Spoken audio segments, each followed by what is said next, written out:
বন্ধুরা, আমাদের গাড়ি যখন আমরা রাস্তায় রোডে নিয়ে যাবো, তো অনেক সময় আমাদের গাড়িতে টায়ার ফেটে যায় বা পাংচার হয়ে যায় হঠাৎ করে, যখন টায়ার টিউবলেস থাকে না টায়ার যে সমস্ত টায়ারে, তখন আমাদের কি করা উচিত দেখুন এই ভিডিও। আমাদের যখন গাড়ি চালাবো তখন আমাদের এই জিনিসটা হবে, টায়ার ফেটে যাবে বা টায়ারে যাদের টিউবলেস টায়ার থাকে না, এমনি নর্মাল টিউব থাকে, তো তখন আমাদের এই টায়ার খারাপ হয়ে যায় রাস্তা চলাকালীন। তখন আমাদের কি করা উচিত, আমাদের সাথে সাথে অনেকেই কী করে, জিনিসটা ভুল করে, যে আমাদের গাড়িতে যে ব্রেক মারে, গাড়িতে ব্রেক মারা একদমই উচিত না সাথে সাথে। দেখুন জিনিসটা এদিকে, তো আমাদের তখন আমাদের এই যে ব্রেকটা থাকে, ব্রেকটা আমাদের এরকমভাবে অল্প অল্প করে মারতে হবে, জিনিসটা থেমে থেমে থেমে থেমে, একবারে মারবেন না।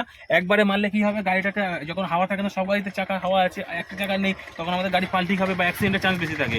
এই কারণে থেমে থেমে জিনিসটা মারবে। তো আরেকটা জিনিস হচ্ছে, আমাদের যখনই এই আমাদের যে টায়ারে কত কি হাওয়া দেবে না দেবে, তো আমাদের সব এই জিনিসটা এইখানেই থাকে। এই জিনিসটা একদম দেখুন, তো এইখানে কোন টায়ারে কত সামনে পিছনে কত হাওয়া দেবেন, সেই জিনিসটা একদম না কম না একদম বেশি সব লেখা থাকে, এটা দেবেন না, কম বেশি যেটা থাকবে সেটাই দেবেন। আমাদের অনেক সময় কি হয়, টায়ারে কম বেশির জন্য এদিক ওদিক অ্যাক্সিডেন্টের চান্স বেশি থাকে, আর টায়ার ফেটে গেলে তো কখনোই ব্রেক ওইভাবে মারবেন না।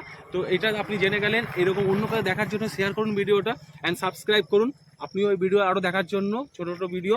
তো থ্যাংক ইউ।